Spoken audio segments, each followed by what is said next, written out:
Next, we turn to the bloody Israel-Gaza war, now into its 11th month since the Hamas atrocities of October 7th. US, Israeli and perhaps Hamas delegations are meant to negotiate another ceasefire attempt later this week, as the region also braces for a response from Iran to the assassination of the Hamas chief negotiator and leader Ismail Haniyeh.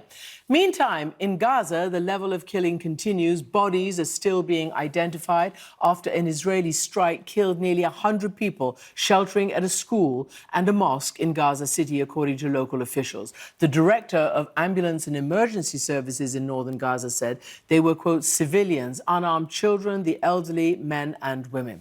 Israel and its US allies repeated the same platitudes they have done since this war began. This military facility was embedded inside the Al Tabain school building in Gaza City. After we received clear intelligence of the threat posed by these terrorists, and in accordance with international humanitarian law, we took numerous steps to mitigate the risk to civilians. The IDF conducted a precision strike against the terrorists in one specific building of the compound. Yet again, there are far too many civilians who have been killed. I mean, Israel has a right to go after the terrorists that are Hamas. But as I have said many, many times, they also have, I believe, an important responsibility to avoid civilian casualties. Now, Dr. Javid Abdelmoneim has worked in war zones and humanitarian disasters for years for the NGO MSF. He's just spent 2 months in Gaza, and he's joining me now. Welcome to the program. You hear this, obviously since you've come out, this latest strike has happened. When you hear both the Americans and the Israelis saying all the same things they said over and over again, how do you react, given what you've seen there? Christiane, it's very hard. I mean, I'm in a period now where I've only just left Gaza, and I think for a little bit of self-preservation, I'm walling off my emotions. My reaction is one of feeling of sickness. I feel sick. This has been my 7th war with MSF, and it's been unique. The number of civilians killed, the number of children, the fact that they can't move to safety has been unique for me. And that's something that's really, I want people to understand. Because when you're there, in Al-Mawasi, in Khan Yunis, you can see the Navy ships on the sea, and you can see the Apache helicopters, and the fighter jets, the drones are constant. You know the sounds of the quadcopters. You learn very quickly all day to differentiate the difference between shelling from warships or quadcopters or Apache guns. And this is happening all the time. And then you're at work and there are mass casualty after mass casualty after mass casualty of people living in a so-called safe zone. And you talked about Khan Yunis, and yet again there are orders for civilians. I think nearly 70,000 or so are being told to move from one end of the city to the other. Again, it just keeps on happening. Yes. What is that toll on the people? I mean, we look at it from outside and it's just, a lot of people moving. But how do people process being told to move every other week, it seems? Yeah. My colleagues alone, some of them were displaced, forcibly displaced in this way, 4 times in the 8 weeks that I was there. And these are healthcare workers, and the whole population, they're amongst them. It's a form of harassment. There's an instability, there's a lack of safety for the children and the people. If you have to, and sometimes the evacuation orders come in, and the violence, the military action starts immediately. So it's a real rush. And you see just thousands of people in the images that the world has seen, and traffic runs to a standstill, and you see the look of despair and fear in people's faces. And the space to which people can move is ever more concentrated. You've got a huge concentration of people in a tiny space, which before the Rafah invasion of early May was essentially a strip of sand. So the services in those areas are not fit for purpose. So hygiene, sanitation, these are all leading to diseases and in illnesses that shouldn't happen. So there's a lack of safety and there's a lack of hygiene and sanitation. I listened to, honestly, for me, it was shocking and an extraordinary, quote unquote, interview on the BBC with an Israeli spokesperson laying into a very distinguished BBC reporter when she was asking about the civilian casualties and repeating what local Palestinian doctors were saying about this latest attack. I mean, he called her a pro-Palestinian propagandist. You know, it was truly awful. And I just wonder, though, how when you see what's going on, and you know that Hamas is there, and they've even reported it themselves, what do you see in these civilian shelter areas? Do you see armed men? Can you distinguish between who and what? I've not seen armed men, and I've not seen any military action in and amongst the tents. So when you're at work, I've certainly not seen any military action or armed men within the hospital grounds. I have witnessed, however, strikes from the Israelis in these so-called humanitarian zones where people are living.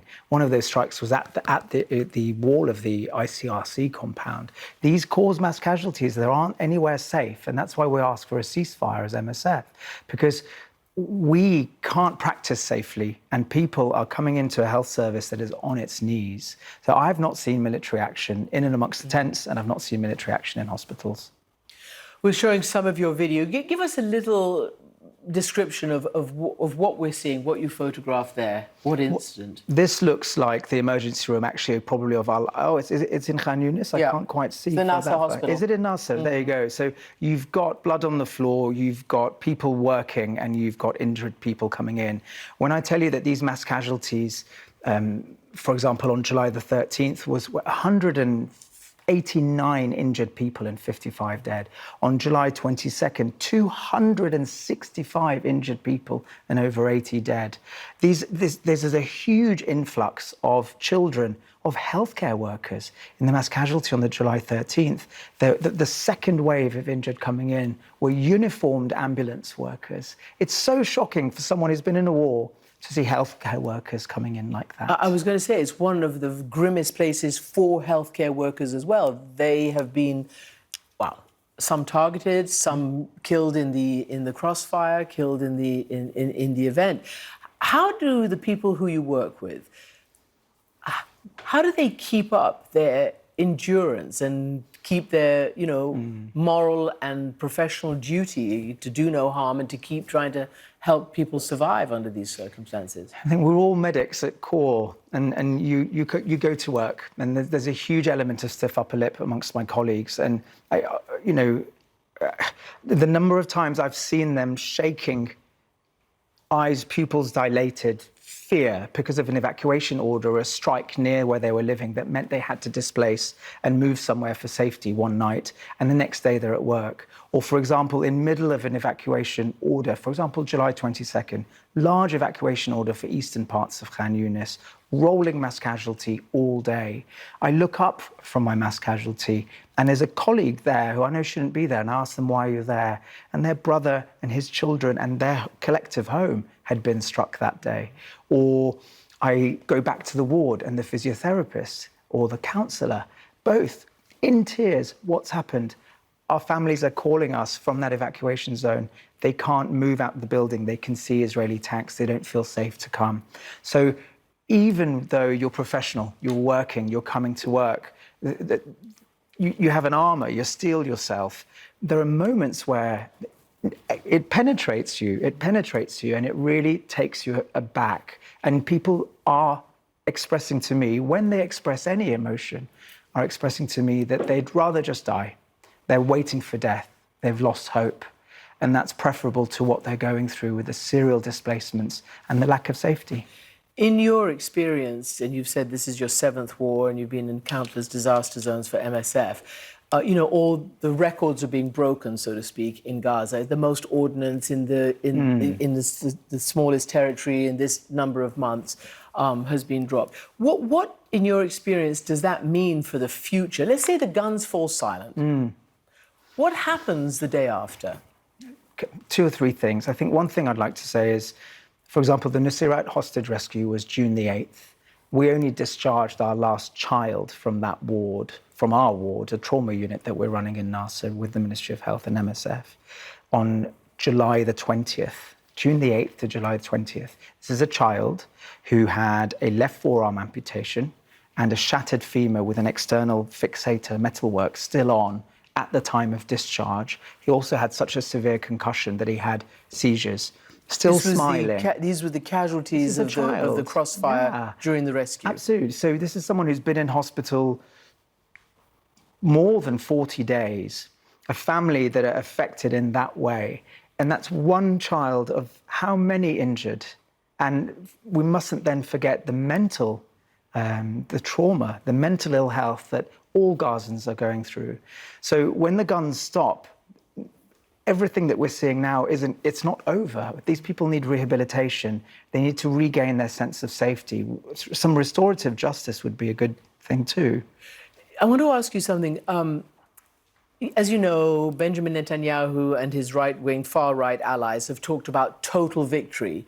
And there seems to be an Israeli report that's saying the defense minister, Yoav Gallant, who also was speaking like that at the very beginning, has now said that total victory or absolute victory against Hamas is, quote, a nonsense. He's criticizing the prime minister. And I just wondered how you view it. I'm not asking you politically, but do you see areas that are so-called cleared of Hamas? Is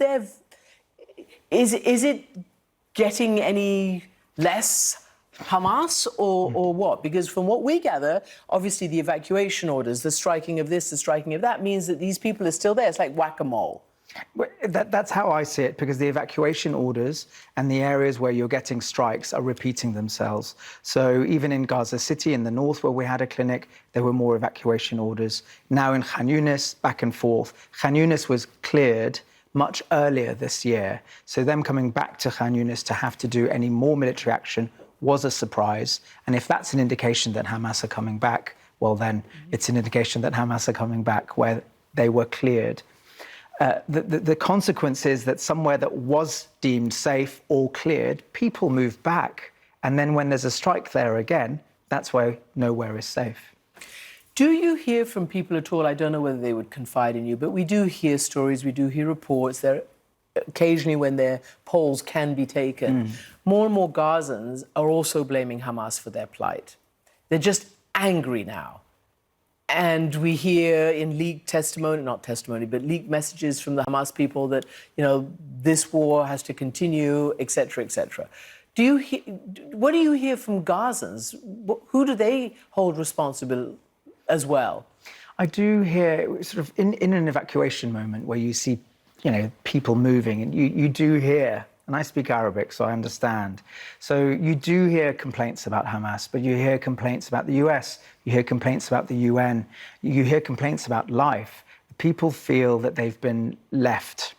People feel that their humanity is not recognized. People feel that they're abandoned and left to the slaughter. And when you have to live a life where there is no sense of safety, day in, day out, I can understand that. And as well as the, you know, deaths and casualties from actually being, you know, hit by all sorts of ordnance, there is a situation where there's little clean water, there's little food, the pipeline has not been significantly expanded. And we're hearing talk about diseases and skin diseases and air and waterborne, you know, pestilence. What have you seen? And the pictures are terrible. No, lots absolutely. of irritated skin. Yeah. So in the primary healthcare centres that we're running, amongst the 5 top diagnoses, 4 of them are skin infections, scabies infestation, and eye infections and diarrheal infections. These are all water and sanitation related. And that's a sure sign to say that hygiene, sanitation, and clean water is not there We're available. seeing these pictures now. Absolutely, I mean, it's there just you go. Dreadful. And now, of course, On children. And there's been hepatitis A all along, and we've had children dying of hepatitis A in our paediatric units. But now, of course, the ugly head of polio re-rearing itself in Gaza. This is a waterborne disease. This was eradicated in Gaza. The prospect of having to do a polio max vaccination campaign in that insecure environment, I don't think it can be done. I mean, there's just going to be so much fallout, even, as I said, if the guns ever fall silent.